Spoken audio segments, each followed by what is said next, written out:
வணக்கத்துடன் விவாதிப்போம் என்ற இந்த வலையொலியில் உங்களை சந்திப்பதில் மிகவும் மகிழ்ச்சிதான்.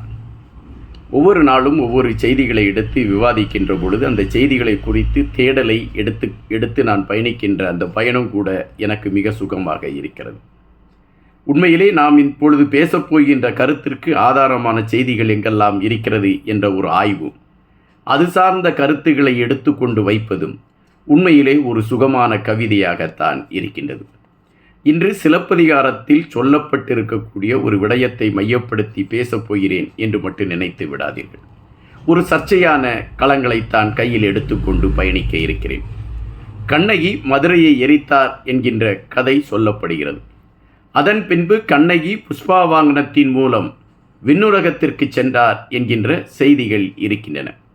ஆனால் அந்த இறுதி நாட்களில் அல்லது இறுதி கட்டங்களில் என்ன நடந்தது என்கின்ற விடயத்தை குறித்து நாம் யாரும் பெரிதாக ஆர்வம் காட்டி அதை தெரிந்து கொள்வதில்லை.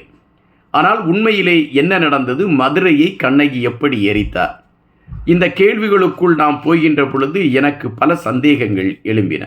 காரணம், ஒரு பெரிய நகரத்தை எப்படி எரிக்க முடியும் என்கின்ற கேள்வி எழும்புகின்றது. அதுவும் கண்ணகி எதை வைத்து எரித்தார் என்கின்ற கேள்வி எழும்புகின்ற பொழுது நமக்கு பல புகைப்படங்களை பார்க்கக்கூடிய ஒரு வாய்ப்பு வருகிறது. அந்த புகைப்படங்களிலே ஒரு கையிலே ஒரு தீப்பந்தத்தை வைத்து கொண்டு கண்ணகி நிற்பது போன்ற ஒரு காட்சி அமைப்போடு தான் அந்த புகைப்படங்கள் நம்மால் பார்க்க முடிகின்றது. அப்படி என்றால் கண்ணகி கையில் தீயை எடுத்து கொண்டு போய் அந்த மதுரையை எரித்திருக்கிறார் என்பதாக நம்மால் உணர்ந்து கொள்ள வேண்டும் என்பதுதான் அந்த புகைப்படம் சொல்லக்கூடிய செய்தி. ஆனால் உண்மையிலே அந்த சிலப்பதிகாரத்தில் சொல்லப்பட்டிருக்கக்கூடிய விடயம் என்னவென்றால், கண்ணகி தன்னுடைய இடது மார்பை திருகி அந்த மார்பைத்தான் அவர் கொண்டு போய் மதுரையிலே எரிகின்றார்.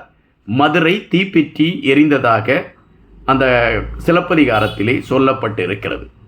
உண்மையிலே கண்ணகி தன்னுடைய மார்பைத்தான் திருகி எரிந்து மதுரையை அழித்தாரா என்ற கேள்விக்குள் நாம் போகின்ற பொழுது அங்கு விஞ்ஞான ரீதியாக பல சிக்கல்கள் இருக்கிறது. ஒரு மனிதனுடைய உடலில் இருக்கக்கூடிய உறுப்பை நாம் பித்து எடுக்க வேண்டுமென்றால் அந்த உடலில் அது சேர்ந்திருக்கக்கூடிய சதை, அதை சுற்றி இருக்கக்கூடிய தமனிகள், இவைகளையெல்லாம் அனைத்தையுமே நம்ம மறுத்தெடுத்து விட்டு தான் அதை பித்து எடுக்க முடியும். எனவே கண்ணகி அப்படி ஒரு நிலையில் அதை பித்து எடுத்து எரிந்தார்களா என்றால் அது இல்லை. அப்படி என்றால் கண்ணகி எதை வைத்து எரித்திருக்க முடியும் என்கின்ற கேள்வி இன்று வரை ஒரு சர்ச்சையான பதிவாகத்தான் சென்று கொண்டு இருக்கின்றன. ஒரு சிலர் குறிப்பிடுவது கண்ணகி தன்னுடைய கண்களால் எரித்திருக்க கூடும் என்ற கருத்தை பதிவிடுகிறார்கள். இதற்கு சரியான ஆதாரம் இல்லை. ஆனால் இங்கு குறிப்பிடக்கூடிய ஒரு விடயம் மட்டும் பிரதானமாக இருக்கிறது. வணிகர் சமூகத்தை சார்ந்த கோவலன் பாண்டிய மன்னனால் கொலை செய்யப்படுகிறான். அவன் குற்றவாளி என்கின்ற அடிப்படையில் தண்டனை கொடுத்து கொலை செய்யப்படுகின்றான். மதுரையில் இருந்த வணிகர் ஒருவர் கொலை செய்யப்பட்டு விட்டார் என்கின்ற அந்த கோபத்தில் அவர்கள் போராட்டத்தை அறிவித்து அதன் அடிப்படையில் அவர்கள் ஒரு பெரும் போராட்டத்தை அறிவித்து செயல்படுத்தியிருக்கக்கூடும் என்கின்ற ஒரு செய்தியும் சொல்லப்படுகிறது. அதுபோல கண்ணகி அழித்தது தீயவர்களை மட்டும்தான் என்ற ஒரு கருத்தும் அந்த சிலப்பதிகாரத்திலே பதிவாகி இருக்கிறது.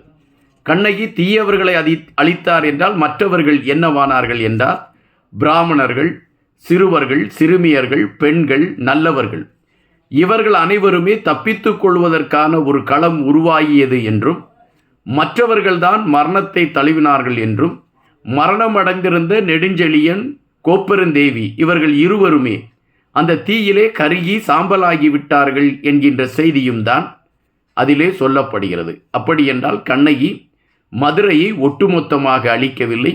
அதிலும் அந்தணர்கள் தப்பிப்பதற்கான களத்தை உருவாக்கி வைத்திருந்தார். சிறுவர் சிறுமியர்கள் தப்பிப்பதற்கான களத்தை உருவாக்கி வைத்திருந்தார். இன்னும் மற்றவர்கள் தப்பிப்பதற்கான ஒரு களத்தை உருவாக்கி வைத்திருந்தார் என்கின்ற பதிவு வருகின்றது. ஒட்டுமொத்தமாக ஒரு நகரமே எரிகின்ற பொழுது குறிப்பிட்ட ஒரு சிலர் மட்டும் தப்பித்தார்கள் என்கின்ற விடயமும் சில கேள்விகளை எழுப்புகிறது மனதிற்குள் என்கின்றார்கள் இந்த நூலை குறித்து ஆய்வு செய்யக்கூடியவர்கள். இன்னொரு விடயத்தை குறித்து பேசுகின்ற பொழுது கிழக்கு மேற்கு என்கின்ற ஒரு கருத்தை பதிவிடுகிறார்கள். எப்பொழுதுமே தமிழர்களை பொறுத்த மட்டில் கிழக்கு பகுதி என்பது உதயத்தை மையப்படுத்திய பகுதி. எனவே ஒருவருடைய வாழ்வியல் வளம் பெற வேண்டுமென்றால் கிழக்கை மையப்படுத்திய செய்திகளுக்குத்தான் நாம் பல தகவல்களை சொல்லிக் கொண்டிருக்கிறோம். கிழக்கு வெளுத்தாச்சி என்றாலே ஒருவனுக்கு விடியல் வந்துவிட்டது என்பதுதான் பதிவு. கண்ணகி அவர்கள் கிழக்கு வாயில் வழியாக மதுரைக்குள் நுழைகிறார். அதாவது விடியலை தேடி அவர் மதுரைக்குள் நுழைகிறார். ஆனால் மதுரைக்குள் நுழைந்த கண்ணகிக்கு விடுதலை கிடைக்கவில்லை. தன்னுடைய கணவனை இழக்கிறார். அந்த வேதனையோடு அவர் மேற்கு கதவு வழியாக அவர் வெளியே செல்கிறார் என்கின்ற ஒரு பதிவு வருகின்றது. உதயம் மறைவு இவை இரண்டையுமே மையப்படுத்திய ஒரு செய்தி அங்கு சொல்லப்பட்டிருக்கக்கூடிய ஒரு கருத்தையும் நாம் பார்க்க வேண்டிய ஒன்றாக இருக்கின்றது. அதுபோல கண்ணகி மதுரையை அழித்துவிட்டு கோபத்தோடு அவர் சுற்றி கொண்டு திரிந்த பொழுது அவரிடம் அந்த மதுரையை பாதுகாத்து கொண்டிருக்கக்கூடிய ஒரு தேவதை போய் பேசியதாக ஒரு செய்தியும் அதிலே வருகிறது. அந்த தேவதை எதை குறிப்பிடுகிறார் என்றால், கண்ணகியை பார்த்து அவர் போகின்றார். கண்ணகி போகின்ற பொழுது பின்னாலே அந்த தேவதை பெண் உருவத்தில் செல்கின்றாள். மதுராந்தகி என்று நினைக்கின்றேன் அந்த தேவதையின் பெயர். அவள் கண்ணகியின் பின்னால் செல்கின்றாள். அப்பொழுது கண்ணகி வலது பக்கமாக திரும்பி அந்த தேவதையை பார்த்து, ஏன் என் பின்னால் வருகிறாய் என்று கேட்கிறார். அப்பொழுது அந்த தேவதை சொல்கின்றார், நீ மதுரைக்கு செய்த இந்த அழிவை குறித்து நான் ஒன்றும் உன்னிடம் விவாதிக்க வரவில்லை. ஆனால் நீ பாண்டிய மன்னனுடைய செயல்பாடுகளை குறித்து நீ தெரிந்து கொள்ள வேண்டும் என்ற ஒரு கருத்தை குறிப்பிடுகின்றார். நீ கொன்று அழித்த நெடுஞ்செழியனுடைய முப்பாட்டனார் இந்த மண்ணிலே எவ்வளவு பெரிய நீதி நியாயத்தையும் பாதுகாத்திருக்கிறார்கள் என்கின்ற விடயத்தை நீ புரிந்து கொள்ள வேண்டும். அதாவது ஒரு அந்தணர் ஒருவன் தன்னுடைய மனைவியை வீட்டிலே பாதுகாப்பாக இரு என்று சொல்லிவிட்டு வெளியூருக்கு செல்வதற்கு அவன் எத்தனிக்கின்றான். அப்பொழுது அவன் தன்னுடைய மனைவியிடம் சொல்கின்றான், பாண்டிய மன்னன் ஆளக்கூடிய இந்த மண்ணிலே உனக்கு எந்த கெடுதலும் ஏற்படாது, நீ தைரியமாக இருக்கலாம் என்று மனைவியை தனித்து விட்டுவிட்டு அந்த அந்தணன் வெளியூர் செல்வதற்கு முயற்சிக்கிறான். அவன் சென்று விடுகிறான். இதை மன்னர் இரவு மாறுவேடத்தில் சுற்றுப்பயணம் சென்றிருந்த மன்னன் இதை கேட்டு விடுகிறான். இனிமேல் இந்த வீட்டிற்கு நாம் தான் பாதுகாப்பு என்று அந்த அந்தணன் வருகின்ற வரை அந்த வீட்டின் வெளியே இந்த மன்னர் மாறுவேடத்திலே பாதுகாத்து கொண்டு இருக்கிறார். ஒரு நாள் அந்த வீட்டின் உள்ளே குரல் கேட்கிறது. உடனடியாக மன்னனுக்கு சந்தேகம், இந்த வீட்டுக்குள் யாரோ நுழைந்து விட்டார்களா என்கின்ற அடிப்படையில் அந்த வீட்டின் கதவை போய் தட்டுகிறான். அங்கே திறந்து பார்க்கின்ற பொழுது இந்த அந்தணர் இருக்கிறார். எனவே இந்த அந்தணர் இருக்கக்கூடிய நேரத்தில் மன்னருக்கு ஒரு பயம் வந்து விடுகிறது. அவன் என்ன நினைக்கின்றார் என்றால், அந்தணர் இப்பொழுது என்ன நினைப்பார், நான் இல்லாத வேளையில் என்னுடைய மனைவி யாரோடு இருந்திருக்கிறான், அவன்தான் வந்து கதவை தட்டி இருக்கிறான் என்று நினைத்து விடுவான் என்று நினைத்த மன்னர் அந்த தெருவில் இருக்கக்கூடிய அனைத்து வீடுகளின் கதவுகளையும் தட்டிவிட்டு சென்று விடுகிறார். மறுநாள் அந்தணர்கள் இணைந்து மன்னர் அவைக்கு செல்கின்றார்கள். மன்னரிடம் ஒரு புகாரை கொடுக்கிறார்கள். நேற்று இரவு எங்களுடைய அனைத்து எங்களுடைய அனைவருடைய வீட்டில் கதவுகளும் தட்டப்பட்டது. நாங்கள் பயந்து விட்டோம், ஏதோ நடைபெறுகிறதோ என்ற அச்சத்தில் இருக்கிறோம். அரசுதான் அந்த ஆளை கண்டுபிடிக்க வேண்டும் என்று. மன்னன் எதற்காக அந்த கதவை தட்டினான் என்றால், ஏதோ ஒரு மனநலம் பாதிக்கப்பட்டவர் கதவை தட்டிவிட்டு சென்றார் என்று மக்கள் நினைக்கட்டும் என்று. ஆனால் இவர்கள் எல்லாம் அவரை தண்டிக்க வேண்டும் என்ற பொழுது மன்னன் தன்னுடைய இடது கையை நீட்டி, இந்த கையை வெட்டி விடுங்கள், இந்த கைதான் தட்டிவிட்டு சென்றது என்று குறிப்பிட்டார்.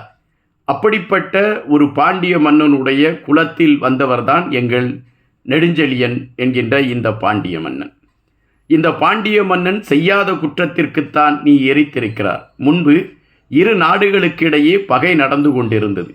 அப்பொழுது ஒரு நாட்டில் இருக்கக்கூடிய நகை வியாபாரி இன்னொரு நாட்டிற்கு சென்று வியாபாரம் செய்வதற்கு முயற்சி செய்கிறான். அப்படி வியாபாரம் செய்கின்ற பொழுது அவனுடைய வியாபாரம் நன்றாக நடைபெறுகிறது.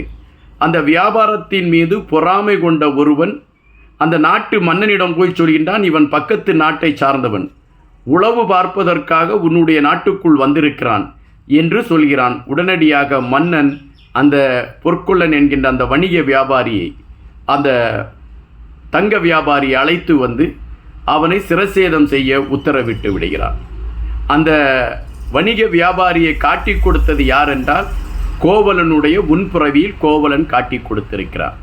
அதற்கான தண்டனையைத்தான் கோவலன் இப்பொழுது பெற்றிருக்கிறான். இதை நீ புரிந்து கொள்ள வேண்டும் என்று கண்ணகியிடம் அந்த பெண் குறிப்பிடுகின்றார். ஆயினும் இன்னும் 14 நாட்கள் கழித்து நீ உன்னுடைய கணவனோடு இணைந்து நீ விண்ணுலகம் செல்வாய் என்று அந்த பெண் தேவதை அறிவித்து விட்டு சென்று விடுகிறது. அதன் பின்பு கண்ணகி வைகை கரை ஆற்றோரமாக நடந்து கும்ளியில் சென்று இடுக்கி பக்கத்தில் போய் அவர் அங்கு தங்கியிருந்ததாகவும், நிலவில் இருந்து கோவலன் கண்ணகியை புஷ்ப வாகனம் மூலம் அழைத்து விண்ணுலகத்திற்கு கொண்டு சென்றதாகவும் அந்த சிலப்பதிகாரம் முடிவை பெறுகின்றது. இதில் ஒரே ஒரு இடத்தில்தான் தமிழகத்தில் கண்ணகிக்கு கோயில் இருக்கிறது. அந்த கோயிலுக்கு கூட செல்லத்தம்மாள் கோயில் என்றுதான் பெயர் வைத்திருக்கிறார்கள். இடுக்கியில் மட்டும்தான் கண்ணகிக்கு கோயில் இருக்கிறது. இந்த கோயில் தமிழர்களுக்கு சொந்தமான கோயில் இல்லை என்பதுதான் ஒரு வருத்தமான பதிவு. அது இப்பொழுது கேரளாவோடு இருக்கின்றது. சிலப்பதிகாரத்தில் கண்ணகி தன்னுடைய கொலுசை, அதாவது காலின் கொலுசை அடித்து மன்னனை அழித்தாள் என்கின்ற செய்தியும் மதுரையை அழித்தார் என்கின்ற செய்தியும் தான் நமக்கு தெரியும். ஆனால் கண்ணகியை மையப்படுத்தி பல செய்திகள் அதன் பின்பும் பேசப்பட்டன என்கின்ற விடயத்தை நாம் அந்த சிலப்பதிகாரத்தின் இறுதி பக்கங்களை பார்க்கின்ற பொழுது நம்மால் உணர முடிகின்றது. இங்கு கண்ணகி மதுரையை எரித்தது எப்படி என்கின்ற பொழுது தீயால் எரித்தார் என்கின்ற விடயம்தான் உண்மை. ஆனால் இந்த தீ எங்கிருந்து உருவாக்கப்பட்டது என்கின்ற விடயத்தில் இன்று வரை சர்ச்சைகள் நீடித்து கொண்டுதான் இருக்கின்றது. ஆனால் பெரும்பாலானவர்கள் கண்ணகி தன் கண்ணால் இந்த மதுரையை எரித்திருக்க வேண்டும். காரணம், சிவன் 3 கண்கள் உடைய சிவன் முக்கண்ணால் எரிக்கக்கூடிய திறன் வாய்ந்தவன் போல கண்ணகியின் கற்பு கண்களில் ஒரு எரிக்கக்கூடிய தன்மையை கொடுத்திருக்கிறது என்று பதிவிடுகிறார்கள். இவைகள் ஒரு சுவாரஸ்யமான செய்திகளாக இருந்தால் கூட நாம் இதனை குறித்து தேடுகின்ற பொழுது இன்னும் பல தகவல்கள் கிடைப்பதற்கான களங்கள் இருக்கின்றன. காத்திருப்போம். இதுபோன்ற பல செய்திகளோடு தினமும் உங்களை சந்திக்கின்றேன். நன்றியுடன் இன்பா.